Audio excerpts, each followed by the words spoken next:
Bab 983. Dia merawat Karinaku. Setelah tahu fakta mengerikan kalau naik 4,5 kilogram, Karina bahkan tidak berani tidur siang. Dia kembali ke kamar dan memakai pakaian olahraganya, berniat untuk berlari di treadmill selama 1 jam untuk menurunkan berat badan. Tapi ketika keluar dari kamar, Kevin menghentikannya dan berkata bahwa tidak boleh berolahraga 2 jam setelah makan. Karena rencananya untuk menurunkan badan gagal, akhirnya Karina kembali ke kamar untuk tidur siang dulu dan Kevin akan membahas soal diet itu nanti. Pukul 2 siang, bel pintu berbunyi. Gushen segera berkata dengan penuh semangat. Itu pasti editor Moses yang tampan dan muda sudah sampai. Aku akan buka pintu. Kevin berdiri dan berjalan menuju pintu. Di luar pintu, Moses melihat ada seorang pria yang membuka pintu. Pria itu terlihat masih muda, dingin, tampan dan cuek. Dia tertegun sejenak dan bertanya-tanya apakah dia salah alamat. "Halo, apakah ini rumah Karina?" Moses bertanya dengan ragu. "Ya," Kevin menjawab dengan dingin. "Aku Moses, wakil pimpinan redaksi komik Genesis dan editor Karina. Aku datang untuk mencari Karina." Moses memperkenalkan dirinya secara resmi. "Aku pacar Karina." Kevin memberitahu siapa dirinya dengan suara dingin, lalu berbalik untuk membiarkannya masuk. Sandal ada di rak bawah sepatu pria, di sebelah kiri. Perkenalan itu membuat Moses terkejut dan terlihat emosi rumit di matanya, kemudian dia masuk ke dalam. "Permisi." Kevin yang saat ini bertindak seperti tuan rumah berkata pada Moses, "Duduklah. Karina belum bangun dari tidur siangnya, tolong tunggu dulu." Moses mengangguk dan tidak mengatakan apapun. Kevin berbalik dan berjalan ke dapur untuk membuat teh. "Tuan Gushen," Moses sengaja ingin mencari tahu, apakah Tuan Kevin hari ini juga datang untuk menemui Karina? Sebenarnya dia tahu kalau Karina punya pacar dan tahu namanya. Tapi untuk beberapa alasan dia lebih memilih untuk tidak mencari tahu siapa Kevin. Itu sebabnya dia tidak mengenalinya sekarang. "Oh, dia memang tinggal di sini." Gushen mengerutkan kening dan pura-pura kesal. "Dia di sini untuk merawat Karina.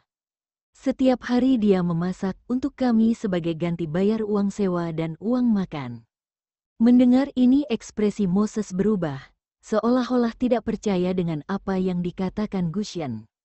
Setelah menyesuaikan suasana hatinya dia berkata sambil tersenyum, "Ah, Tuan Gushen senang bercanda ya. Tuan Kevin sepertinya kaya dan mana mungkin membiarkan Karina membiayainya." Gushen mendekatinya dan berbisik, "Kamu tidak tahu sih. Jangan berpikir dia tidak bekerja karena sudah kaya. Sebenarnya semua prestasi medisnya didedikasikan untuk negara dan negara pernah memberinya hadiah beberapa kali. Banyak rumah sakit lihat bakatnya dan menawarinya bekerja dengan gaji tinggi, tapi dia tolak semuanya. Pemalas banget, bahkan dia belum kerja lebih dari setahun. Sekarang dia jatuh cinta pada Karina dan kamu tahu kan kalau cinta itu buta. Selain itu Karina juga menyukai bakat masaknya. Jadi aku biarkan dia tinggal di sini dan memberinya uang saku 10 juta sebulan. Kedepannya saat dia jadi menantu keluarga River, dia akan jadi juru masak keluarga. Pria yang mengurus rumah dan istrinya yang bekerja. Moses, dia bisa melihat kalau Gushen tidak menyukai pria itu. Jadi apa yang dikatakan Gushen pasti sudah ditambahi dengan prasangka pribadinya, tapi Moses merasa setengah perkataannya itu benar. "Apa tujuan Tuan Gushen bilang kayak gitu?" Moses bertanya. "Tidak ada, cuma mau gosip." Gushen mengangkat bahu dan tersenyum. "Kamu tidak tahu ya, aku sebenarnya suka gosip, maksudku dengan teman. Tapi di depan TV aku itu pendiam dan dingin." Dia merasa hubungan pria itu dan Karina terlalu lancar sehingga ingin melakukan sesuatu untuk mengganggu mereka. Dalam hati Gushen berpikir, lihat saja mereka berdua itu, seperti pasangan tua yang sudah menikah, penuh cinta dan harmonis. Coba saja kalau sudah tua nanti, apakah mereka masih seperti itu atau tidak? Kevin menyeduh sepoci teh lemon dan keluar dari dapur. Dia bersikap seperti tuan rumah, dengan sopan menuangkan secangkir teh untuk Moses dan duduk. Moses minum teh dan bertanya dengan santai, "Tuan Kevin beli teh ini di mana?" Rasanya cukup enak. Dia juga ingat bahwa ketika meminumnya kemarin, teh ini rasanya berbeda dari yang biasa dia minum. Saat sebelumnya Moses menghabiskan waktu di Jerman, dia minum banyak teh seperti ini tapi semuanya terasa seperti pemanis buatan. Teh rasa buah bermutu tinggi mungkin rasanya memang enak tapi masih terasa seperti diberi bahan lainnya. Sedangkan teh yang diseduh oleh Kevin punya rasa yang ringan, tidak terasa seperti ada bahan campuran lainnya.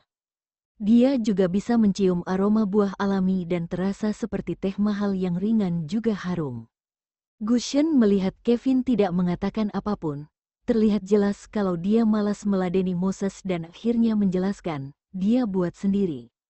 Tuan Kevin baik sekali. Moses tersanjung. Gushen berpikir dalam hati, walaupun aku tidak mau mengakuinya, tapi pria ini memang hebat dalam banyak hal. Contohnya saja dalam waktu setengah bulan aku dan Karina sudah naik 4,5 kilogram menyedihkan.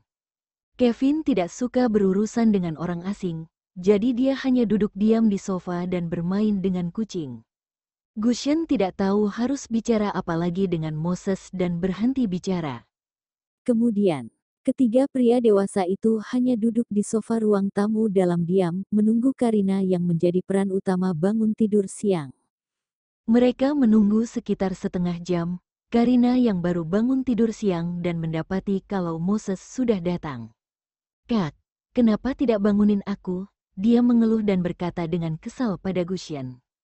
Kemudian dia meminta maaf pada Moses. "Editor Moses, maaf buat kamu nunggu lama. Kenapa tidak telepon aku untuk kasih tahu kalau kamu sudah datang?" "Gak apa-apa, aku barusan datang kok." Moses tersenyum tipis. Gushen mengungkapkan kebohongannya dan berkata, "Baru lebih dari setengah jam sih. Ini karena kamu tidak bangunin aku. Kok kamu tidak malu ngomong gitu?" Karina memelototinya. "Gushen, kenapa dia yang harus malu? Bukannya yang tidur siang itu Karina?" Kevin berkata dengan tenang dan membela Gushen. "Dia sudah memanggilmu dan mengetuk pintu selama 10 menit. Tapi tidurmu terlalu nyenyak." Gushen sekali lagi melihat dia berbohong dengan tenang. Tapi dia merasa bersyukur. Karina tidak percaya apa yang dikatakan Kevin. Biasanya ketika dia baru mengetuk pintunya saja Karina akan terbangun. Jadi mana mungkin kali ini Gushen mengetuk pintu selama 10 menit dan bahkan dia tidak mendengarnya. "Aku akan pergi ke ruang kerja dengan editor Moses untuk bicara sesuatu." Setelah selesai bicara dengan keduanya, dia mengajak Moses pergi ke ruang kerja. Bab 984. Pria itu pasti punya maksud lain pada Karina. Di ruang tamu, Gushen duduk di sofa seberang Kevin dan berkata, "Aku yakin pria itu pasti punya maksud lain pada Karina.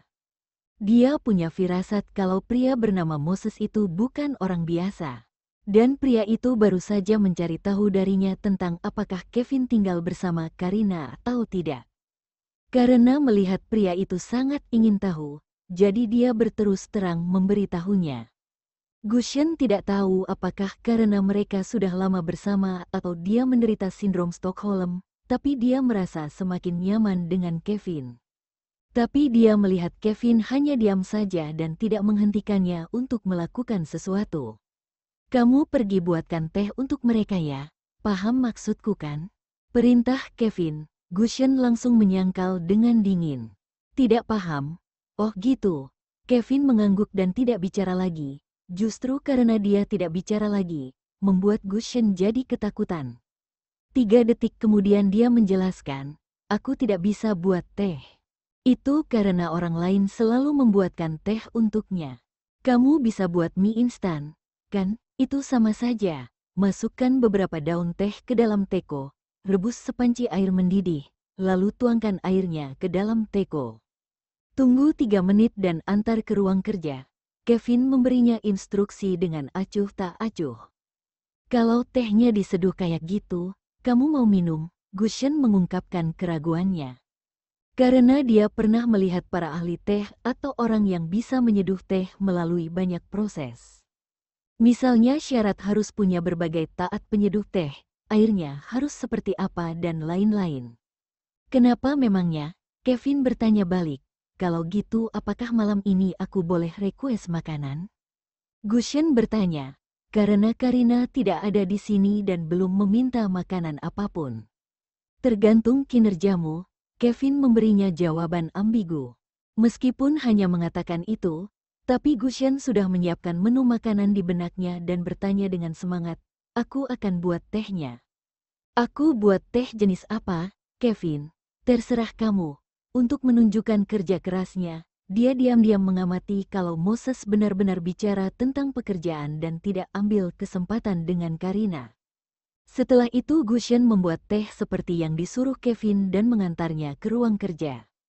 Dia menyeduh tehnya secara perlahan supaya tidak merusak daun tehnya. Gushen awalnya berencana untuk menyeduh teh seharga jutaan, tetapi kualitas teh di rumah ini adalah yang terbaik. Pada akhirnya dia mengambil sekaleng daun teh secara acak. Kevin mengatakan bahwa dia harus menyeduh 2 atau 3 kali untuk satu teko teh dan mengantarnya ke ruang kerja. Karina sedang berdiskusi dengan Moses tentang pengembangan plot komik selanjutnya, serta struktur umum komik. Apalagi dia menggambar komik remaja yang beradegan dewasa dan Moses adalah seorang pria yang tentu saja lebih bisa memahami psikologis pria. Karina hanya melirik kakaknya yang membawa teko teh tanpa mengatakan apapun dan kemudian lanjut diskusi dengan Moses. Gushen dengan telaten menuangkan secangkir teh panas untuk mereka dan berdiri di samping untuk mendengarkan. Karina mendongak untuk menatapnya. "Kak, masih ada hal lain?" "Tidak, cuma mau dengerin dan aku keluar sekarang." Gushen yang sudah sedikit menguping, berbalik dan keluar dari ruang kerja. Dia berjalan ke ruang tamu untuk melapor pada Kevin tentang situasi di ruang kerja. Setelah mendengar laporannya, Kevin tidak mengatakan apapun setelah duduk diam di sofa selama 10 menit. Kevin berkata, "Teh yang barusan kamu buat pasti sudah dingin, jadi kamu harus buat teh lagi." "Aku mau request 2 menu malam ini," kata Gushen. "Tergantung kinerjamu." Kevin masih mengatakan hal yang sama. Bagaimanapun Gushen sudah memikirkan 2 menu untuk malam ini dan dia akan memukul Kevin kalau sampai pria itu tidak mau memasak untuknya. Dia benar-benar lupa dengan fakta kalau bahkan Jonah yang jago berkelahi saja tidak bisa mengalahkan Kevin. Gushen membungkuk untuk mengambil 2 cangkir, membuat teh lagi dan mengantarnya ke ruang kerja. Gushen melihat Karina yang menatapnya dengan bingung, lalu tersenyum dan menjelaskan. "Aku rasa tehnya sudah dingin dan kalian masih diskusi. Cuaca dingin dan tidak enak kalau teh juga dingin, jadi aku ganti dengan yang hangat." "Silahkan lanjutkan saja." Karina meliriknya, membuang muka dan terus mengobrol dengan Moses. Saat melihat Karina tidak mengatakan apapun, jadi Gushen tetap di situ dan mendengarkan. Bagaimanapun Kevin ingin dia mengawasi Karina dan diam-diam memperhatikan perilaku Moses. Karina berbicara sebentar dan mendapati bahwa kakaknya masih di sana. Dia berpikir kalau Gushen masih ingin mengatakan sesuatu dan bertanya, "Kak, kamu mau bilang apa lagi?" Tidak kok, aku cuma mau dengerin kamu bicara dengan editor tentang pekerjaan, jadi aku bisa lebih tahu banyak tentang pekerjaanmu. "Mungkin saja nanti aku bisa bantu," Gushen menjelaskan. Karina tidak bisa berkata-kata apapun saat mendengarnya. Keduanya mengobrol hampir 2 jam dan membicarakan semua hal yang berkaitan dengan komik. Setelah mengantar Moses, Karina kembali ke ruang kerja dan menepuk Gushen yang cukup ajaib karena bisa tidur sambil berdiri. "Hei, Bangun, sudah sore. Ah, apa? Gusyon terbangun dan melihat sekeliling dengan kaget, Karina ini ruang kerja. dia tidak ingat kenapa ada di sini." Karina mengangguk. Setelah beberapa detik, akhirnya Gushen ingat apa yang terjadi. Dia sedang mendengarkan Karina mengobrol dengan pria itu tentang pekerjaan dan karena tidak paham dengan obrolan mereka, dia merasa bosan lalu menutup matanya dan setelah itu tidak tahu apapun. Gushen tidak melihat sosok Moses dan bertanya, "Di mana orang itu?" "Sudah pulang," Karina berkata, "ingat untuk bersihkan peralatan teh." "Oke." Gushen melihat jam dan ternyata sudah hampir jam 5 sore. Dia membersihkan 2 set peralatan teh, kemudian pergi melapor pada Kevin sementara Karina tidak ada di ruang tamu, dan mengambil kesempatan untuk meminta 2 menu. Setelah mendengarkan itu, Kevin tidak berkomentar dan pergi membeli bahan makanan. Karina keluar dari kamar. Dia tidak melihat Kevin dan bertanya pada Gushen yang sedang duduk di sofa sambil bersenandung dengan gembira. "Kak, di mana Kevin? Pergi beli bahan makanan nanti malam." Gushen balas menatapnya dan menjawab, "Kenapa dia pergi belanja lebih awal? Dia kan belum tanya malam nih kau mau makan apa, sudah jelas kalau Karina lupa soal diet."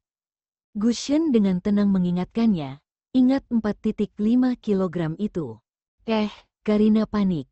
"Aduh, Kak, kedepannya jangan bahas masalah berat badanku ya. Kalau kamu berani, aku akan bunuh kamu." Ketika teringat kalau dia sudah 4,5 kilogram dalam waktu kurang dari sebulan, Karina merasa bahwa tubuhnya tidak terlalu sehat dan berpikir untuk menyewa seorang pelayan untuk memasak. Karena masakan pelayan pasti tidak akan seenak masakan Kevin. Itu karena Karina belum pernah bertemu orang yang masakannya lebih enak dari pria itu. Kalau masakan pelayan rasanya biasa saja, maka porsi makannya akan berkurang dan tentu saja berat badannya turun.